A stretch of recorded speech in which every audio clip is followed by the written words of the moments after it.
Welcome to the Phil Steele Plus Tour for Friday, October 22nd. Can you believe it's week 8 already?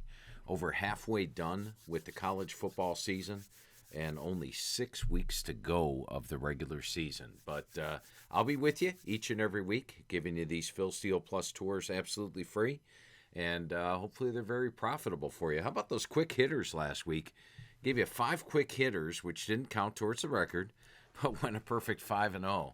I've got more quick hitters in for you in store today, plus all your regular FBS, FCS, and NFL games. Let's go ahead and get started. And, of course, the purpose of this tour is to show you how to use Phil Steele Plus to its fullest and also to get you some free selections each and every week.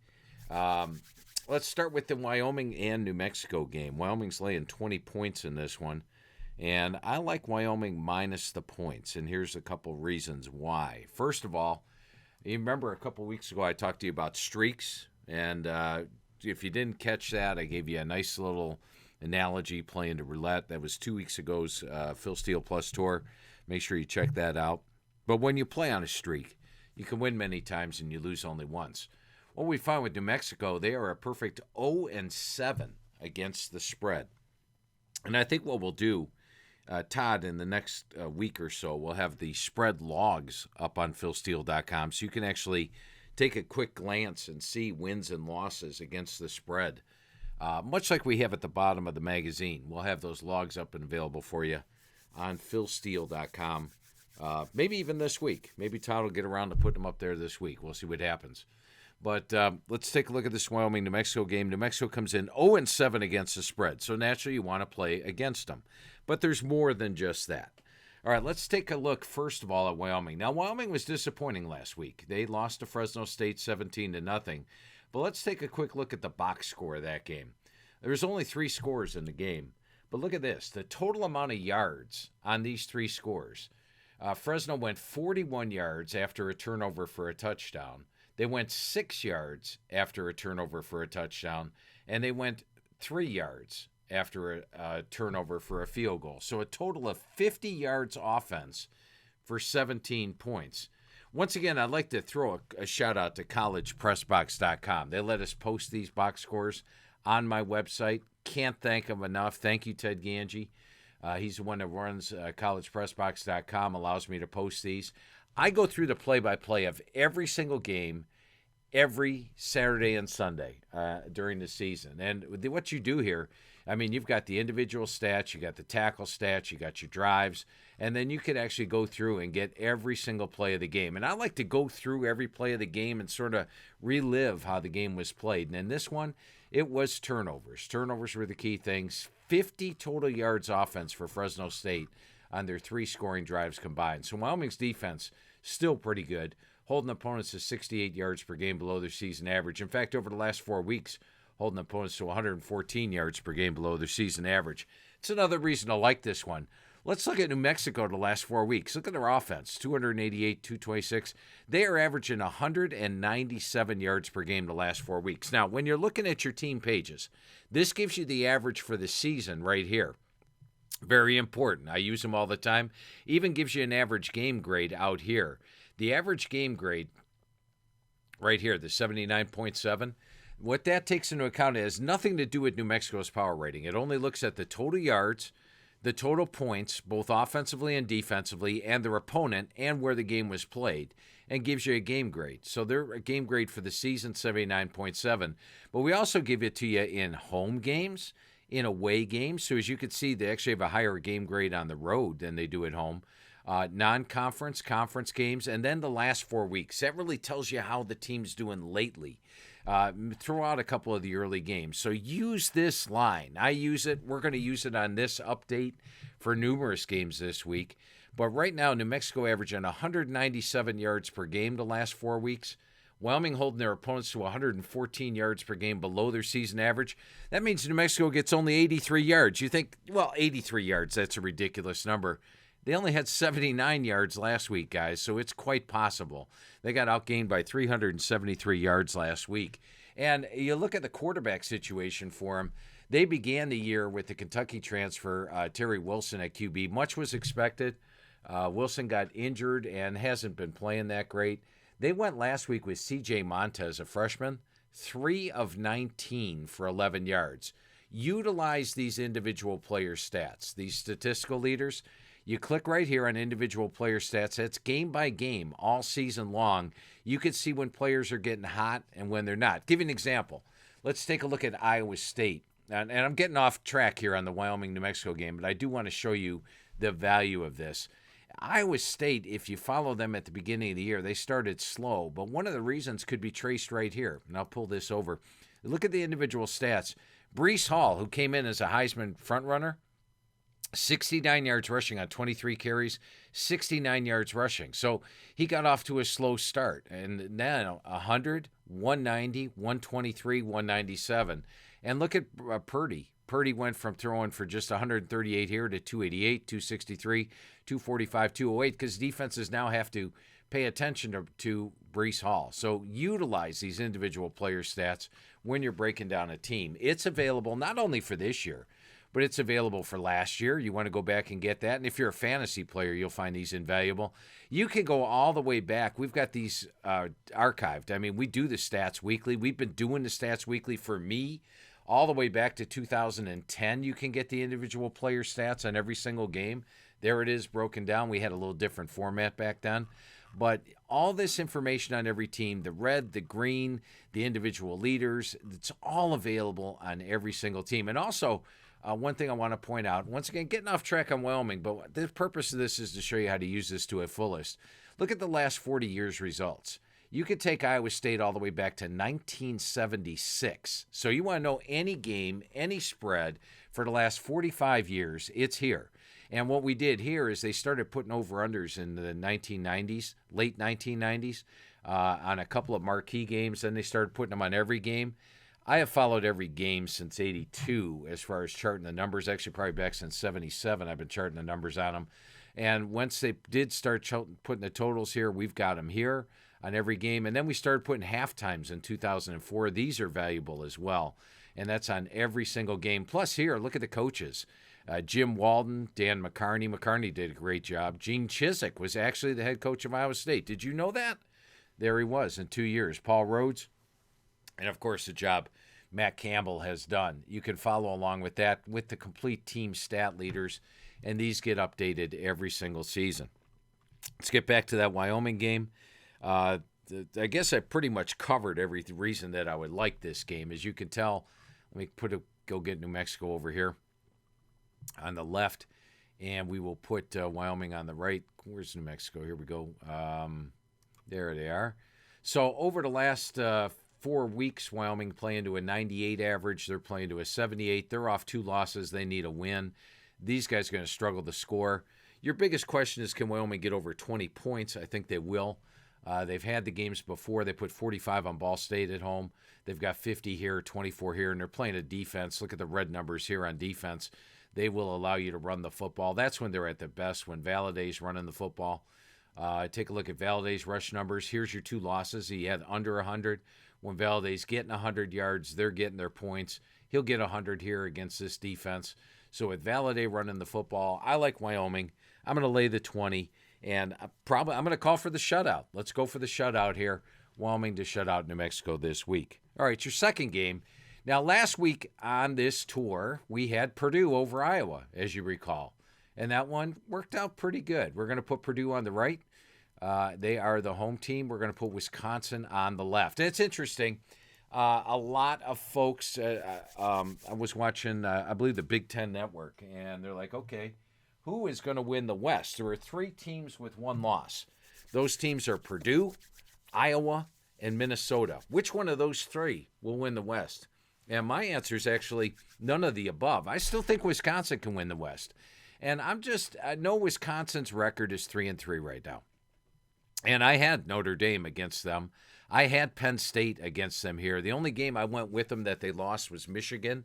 And that's a game that really turned, if you look at the box score on this one, it was 13-10 in the third quarter when Wisconsin lost their starting quarterback. And they really struggled.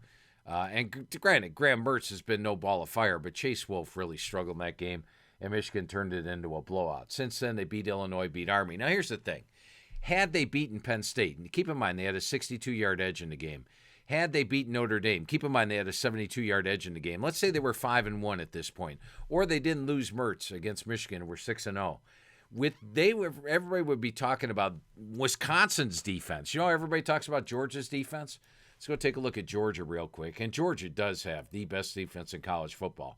They are holding opponents to 209 yards per game, holding them to 197 yards per game below their season average. And what this column out here does, these two columns, this says, all right, we're going to take a look, let's say Clemson. We take a look at every game Clemson's played except for Georgia. How many yards do they average? As you can see, they held them to 171 below their season average. So you could tell at a glance, since they held them to 180, that means Clemson in every other game is averaging 351 yards per game of offense. Georgia held them to 180, which is 171 below their average. That's how this number works. This number here tells you what it is for their opponent for the season. So they held Clemson to a season low, UAB to a season low, Vanderbilt to a season low, Arkansas to a season low, Auburn to a season low. They're doing great.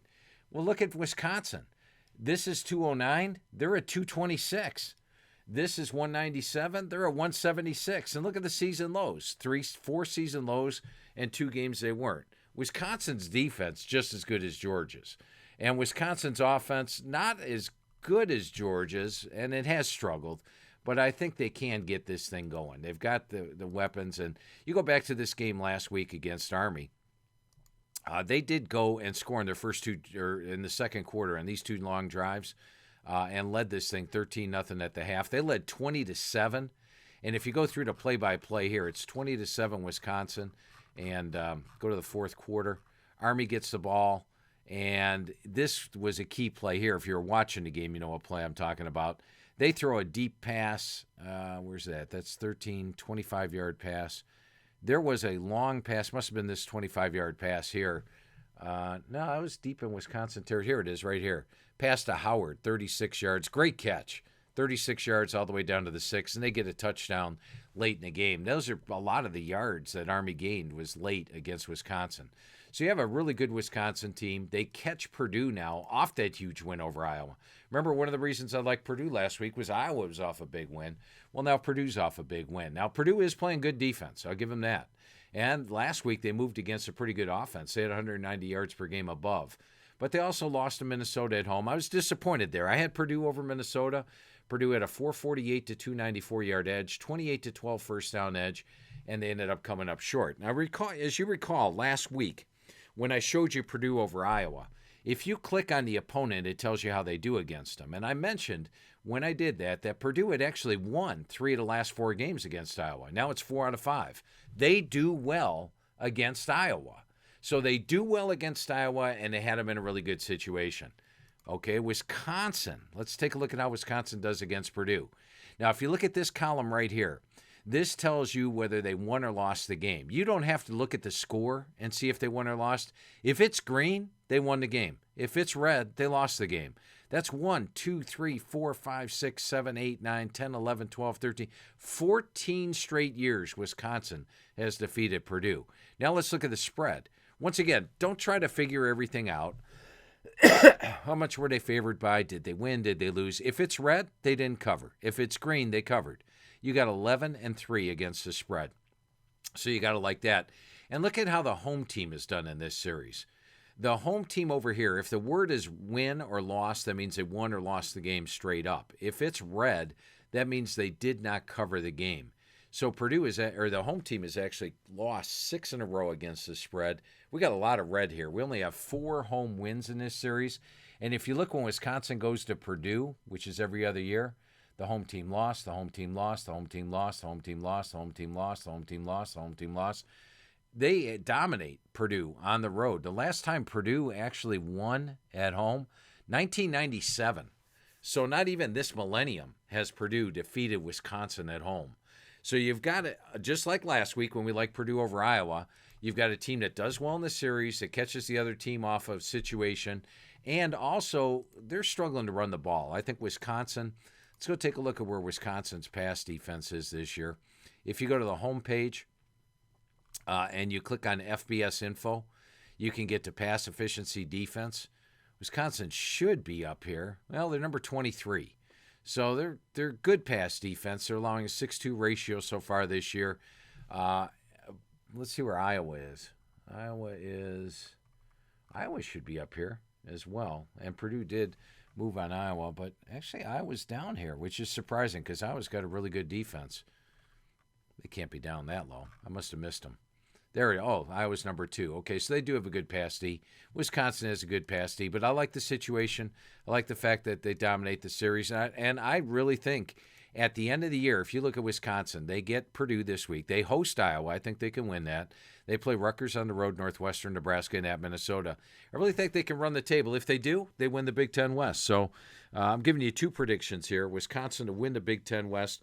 Paul Chris, 17-6, by the way, as an away favorite.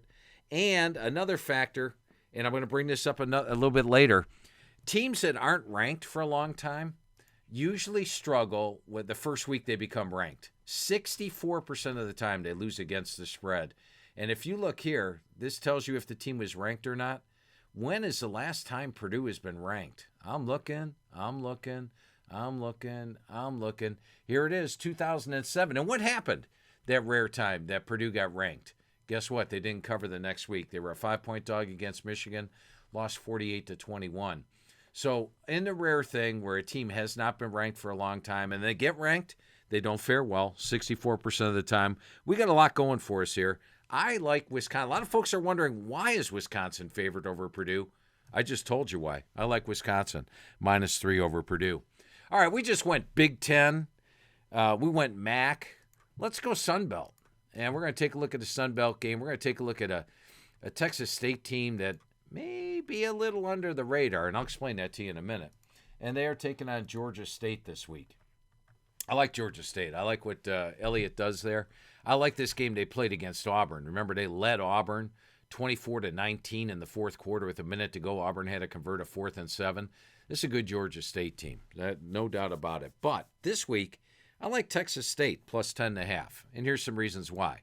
First of all, we'll go look at the series history, and we see that in the last 3 games, they've been decided by 3, 9, and 3 points. So the last 3 have been close. Texas State's actually won the last 2. They won in 18, they won in 19.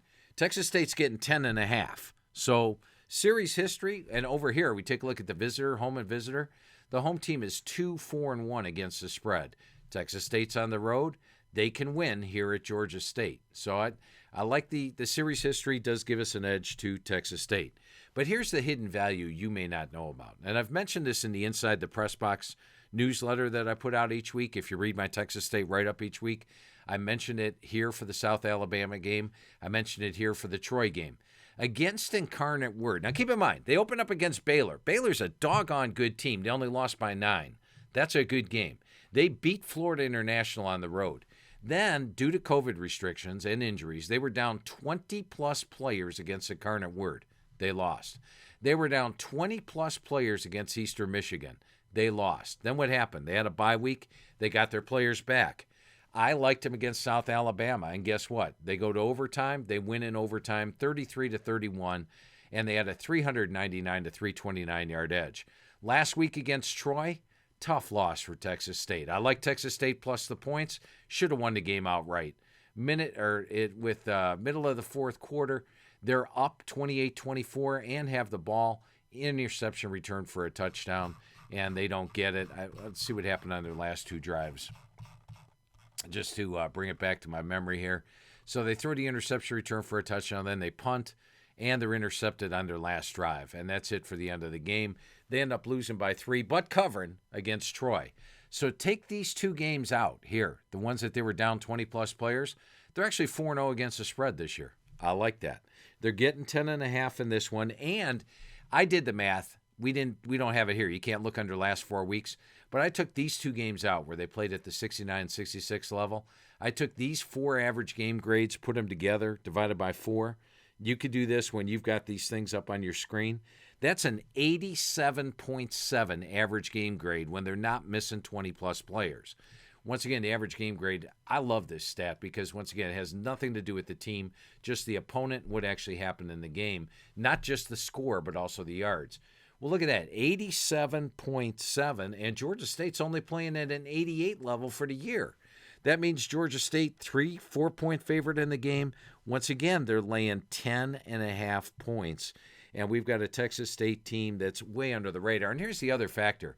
When Georgia State is not playing ULM, keep in mind they had 55 points against ULM. Look at these 5 games, 10, 17, 20, 24, and 16. They're averaging 17 points a game when they're not playing ULM. They're not playing ULM this week. So now you've got a team that only averages 17 points per game trying to cover 10.5 points. That's another factor in your favor.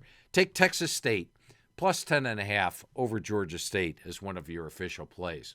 All right, we're going to take a look at an undefeated team that's on the road and favored this week, and that is UTSA. And I got to tell you, talking to Jeff Traylor, his first 2 years here at UTSA, this guy is doing a phenomenal job. Phenomenal. They've won at Illinois. They've won at Memphis.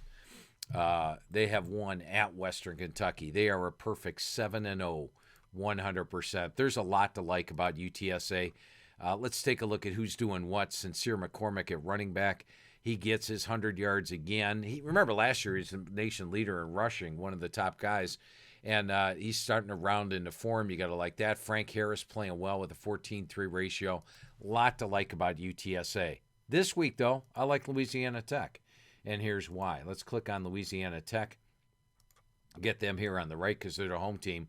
Now, one thing I want you to notice about Louisiana Tech, first of all, let's take a look at the series history. Click on UTSA. Louisiana Tech had won 6 in a row. Last year at UTSA, they lost by a point. Close game, down to the wire, could have won, lost by a point. But in the last 7 years, they have not once lost by more than a point. And last year was that 1-point game. So they are getting in this game 6.5, 7 points, which is one reason to like Louisiana Tech. Series history, strong, in your favor here if you like Louisiana Tech. Then you have to take a look at how Louisiana Tech does as a dog. I'm going to throw some stats at you.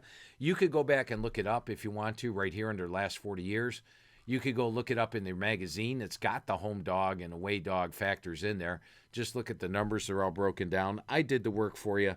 They're 23-10 as a dog with 12 outright upsets.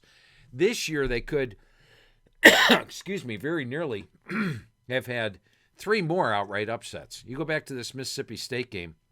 They led that thing 30. Let's take a look at the box real quick. They lead this game 34-14 in the fourth quarter at Mississippi State. SMU gets a touchdown pass, a Hail Mary touchdown pass, a tipped Hail Mary touchdown pass on the last play of the game, or they beat SMU. Did you watch SMU last night? Do you know SMU's undefeated? They lost to them by 2 points in a game they should have won. And then NC State, if not, they outgained NC State 480-418. They got intercepted in the end zone at the end, had their opportunities. They were done in by -2 in turnovers. But once again, just a 7-point loss. And that was at NC State. This is at home against UTSA. And you know, NC State's a good team. SMU's a good team. Mississippi State's a good team. They got all that going in their favor. The dog in Louisiana Tech games, a perfect 6-0. Louisiana Tech, they've sucked as a favorite. They only beat Southeast Louisiana by 3, North Texas by 7, and they lost to UTEP outright. As a favorite, they're not good. Underdog, play them. So you take a look at the strength of schedule. Louisiana Tech's played the tougher schedule, number 72 against number 125. And how about this? This is an advantage late in the year. You see teams that are playing an 8th straight week. Louisiana Tech had a bye 2 weeks ago.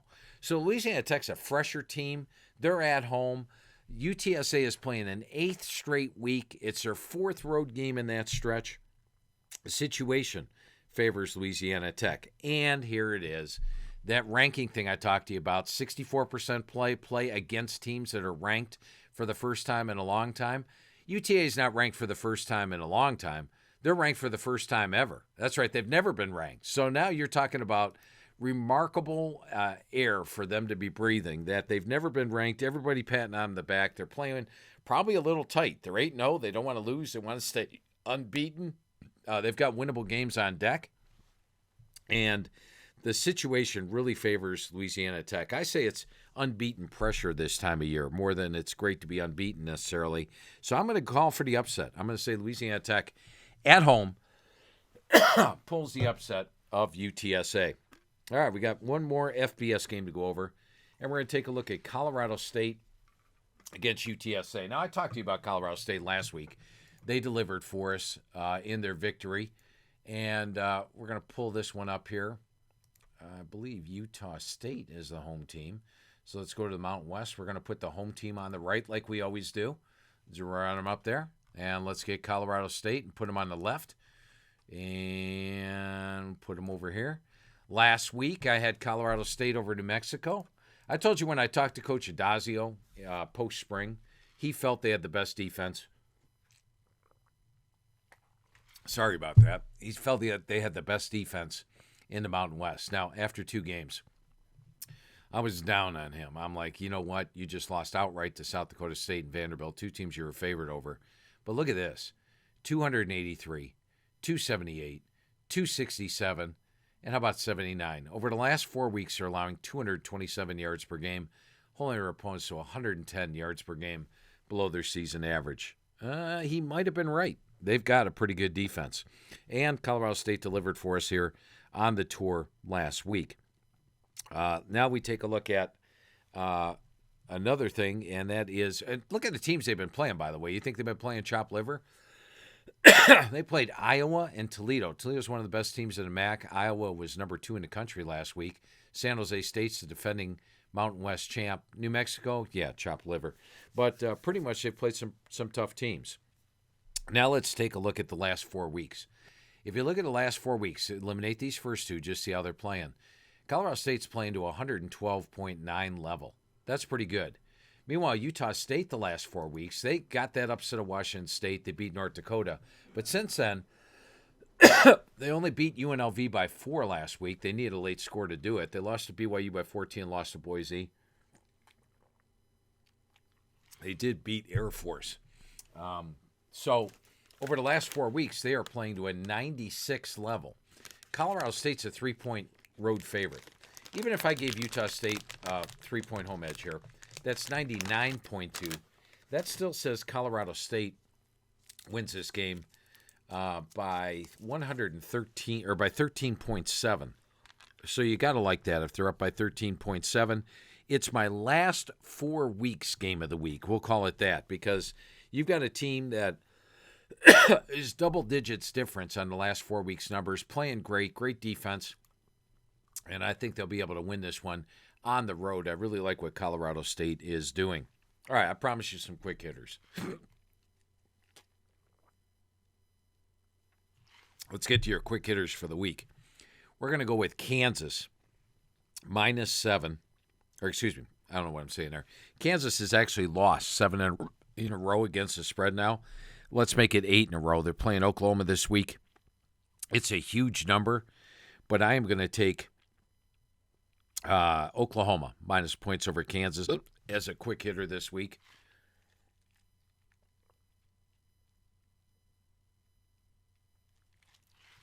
And now we're going to move on. Cincinnati. I brought Cincinnati in as a quick hitter last week. I had going against Kansas as a quick hitter as well. We are actually going to take Cincinnati. This is their 3rd crack at the Navy option. They did extremely well against it last time. Sorry about that, guys. Do remember that last year, I think I had one of these Phil Steele Plus videos where I got the hiccups. We had a really good week that week. I think we went 7-1. So hopefully we do that again this week. As I was mentioning with Cincinnati, we take a look at the fact that they've done well against Navy's option in the 2 times they played them. The first time they played them, it wasn't so great. Let's see what it was. All right, first time they played the Navy option, they gave up 622 yards. Didn't work out well. Coach Fickle then knew how to defend the option, held them to 171 yards, and that was in 2018. So he knows how to defend the option. I like that. I also like the fact that last year they played Army, and I think I used Army inside the press box. They were plus 13.5, and I was feeling pretty confident because the game started out well. Army got a fumble return for a touchdown, 7-0. But this 60-yard touchdown pass with 6:55 left killed me, and they ended up losing by 1. But here's what I want to bring it up now. They did well against Army's option as well, home to 276 yards. So they do well against the option. They know they need big wins to make the playoff this year. And Navy's a team that's frankly struggled in many games. Once again, this is one of your quick hitters. Let's go look up Navy real quick. Navy's played well at times, but other times they lose by 18 here. They lost to Air Force by 20 and lost to Marshall by 42. Their offense can struggle. Cincinnati shuts them down. If that's the case, Cincinnati will be trying to score points at the end of the game. All right, I've got one FCS game and 2 NFL games for you. Mix it up a little bit this week. We're going to take a look at one that I'm sure you guys have been wondering about all week. It's Morehead State against Marist. Yeah, big game this week. But this one jumped out at me because of my power ratings. All pretty much say Morehead State's going to win the game, and they are a 7.5-point underdog in this one to Marist. So, once again, if you click on the team pages for the FCS site, click on the forecast here. When you click on the forecast, it gives you a complete, this is what happened, this is offense, this is defense, and this tells you a little bit about them. Now, Marist didn't play last year, and they've only got 8 starters back from that team that played 2 years ago. So they are rather inexperienced on the season. Morehead State did play in the spring. They went 4-3. It was a rare winning season for them. One of their losses was to James Madison. Anybody's going to lose to James Madison. And if you click here on the FCS team pages, another thing I want to point out to you, come down here, just click on the Pioneer, and all of a sudden this tells you who the favorites are. As you could tell, in the preseason, Morehead State was number 7. Marist was number 9. But here's what I like. The preseason quarterback for the conference, Mark Pappas, Morehead State. Preseason receiver, B.J. Bird, Morehead State. And once again, I was just learning about this stuff last night. You become an instant expert on the FCS just by having access to Phil Steele Plus. Let's take a look at Morehead State here now. Here's Morehead State. Pappas is playing, looking good, 16-11 ratio. Bird's their top receiver. I like that. And if you look at the individual player stats, Aguero and Stoudemire both rushed for over 100 yards against Butler in the last game. I like that. So, once again, you're an instant expert now on Morehead State. You now know more about Morehead State this year than you've known about Morehead State the last 5 years. I guarantee it. Now we take a look at this matchup. The average game grade tells you how the team is playing and for the season. And look at this. They're playing at a 38.2 level. They're playing at a 45 level. Both teams they're 4-2. They're 3-2. They even had their first game canceled after not playing last year. Their offense has struggled. They're averaging just 283 yards per game. They're averaging 455 yards per game. They've got a little better defense, but they're still giving opponents 47 yards above their season average. They're giving opponents 103, but offensively, they're averaging 79 yards above what the opponent allows, and they're averaging 102 yards below what their opponent normally allows. So I like that. You look at the last 4 weeks, Morehead State is 48.2. Marist is 37.2. Like I said, all my power ratings, I've got 2 different kinds which tell me the score of the game and the yards of the game. Everything says Morehead State wins the game outright. Morehead State's a 7.5-point underdog in the game. So add it all up, I like Morehead State plus 7.5 over Marist. Well, let's go to the NFL. I gave you a quick hitter in the NFL last week. It was Arizona over Cleveland, which was a winner for the quick hitters, but not an overall winner, naturally, for the total record for this thing. So I'll throw 2 NFL games at you for this week. The first one we're going to take a look at is Atlanta against Miami. We're going to put Atlanta on the left because they're the visitor, and we're going to take Miami and put them on the right. Yeah, ironically, both teams just played in London, but here's the difference. Arizona just played in London 2 weeks ago. Miami just played in London last week, and now they're coming back into town. Usually teams have a bye, like Atlanta did here. Coming back from London, they have a bye. Now they're playing Miami. They led the Jets 20-3. As you see, they led Washington. They led the Giants. So I think Atlanta's starting to play better football right now with Matt Ryan. Kyle Pitts, we all know him from college football. He is emerging as their top guy there. And defensively, they're playing better football. In fact, Atlanta on the year, minus 7 yards per game. The Miami Dolphins, last year, I still don't understand how they made the playoffs at minus 29 yards. The year before that, they were minus 88. And this year, they are minus 128 yards. How did they beat New England in the opening game with a minus 134? Oh, New England turned it over deep in their territory at the end of the game going to win it. Or else they'd be winless right now. And they just lost to a winless team last week in Jacksonville State. If we take a look at the NFL pages, not the team pages, but the NFL things, NFL info, you can get the strength of wins, pain of losses. And if we see there, Miami's right down here at the bottom, 2-14. Their wins have been over teams with 2 wins, and they have lost to teams that have lost 14 games this year. So they're right down there at the bottom of that.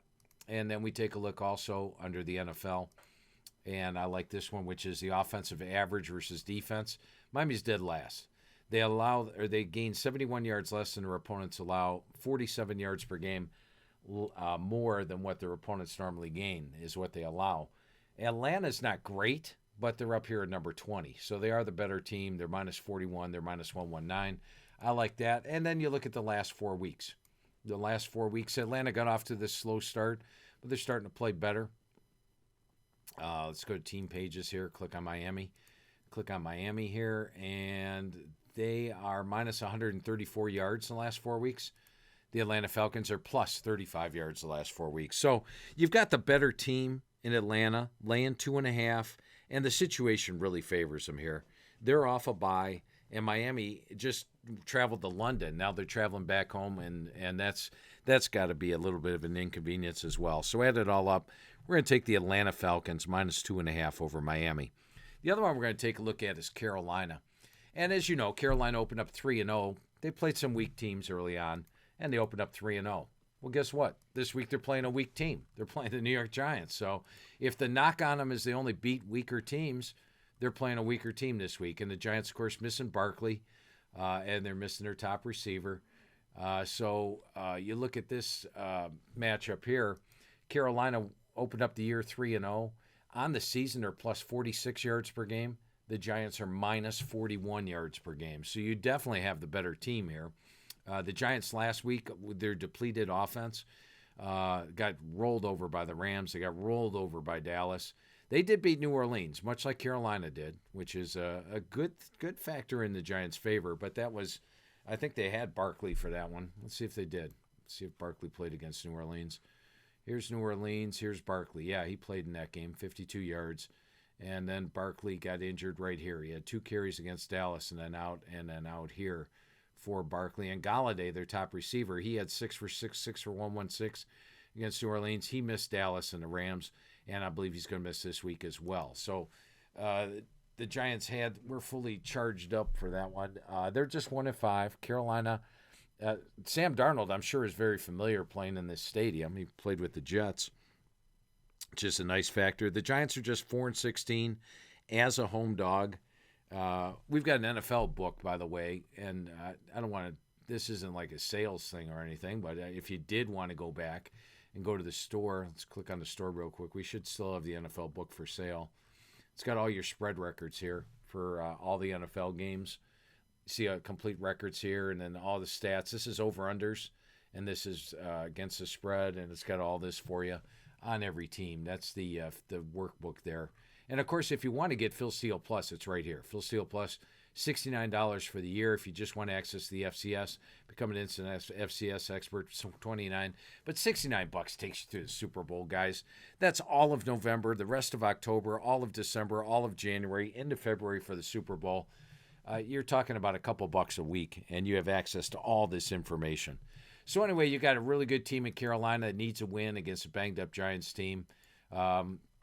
Not a huge amount here. I'd like to show off the Phil Steele Plus a little bit more on this game, but I think you pretty much get it. I mean, the Panthers are better statistically, good situation. We're going to take the Carolina Panthers, -3 or -2.5. I see a lot of -3 pick'ems out there, which means it's trying to go to -2.5. If it does, that makes it even better. I like Carolina minus the points over the Giants. Apologize for the little hiccup blurb we had there earlier in the tape, but hopefully, like I said, it brings good luck like it did last year on that rare one. And I'll be back with you next week. I'll have the Phil Steele Plus Tour with selections, And I'd like to thank you for watching it, and hopefully you learned a little bit more about how to use Phil Steele Plus to its fullest.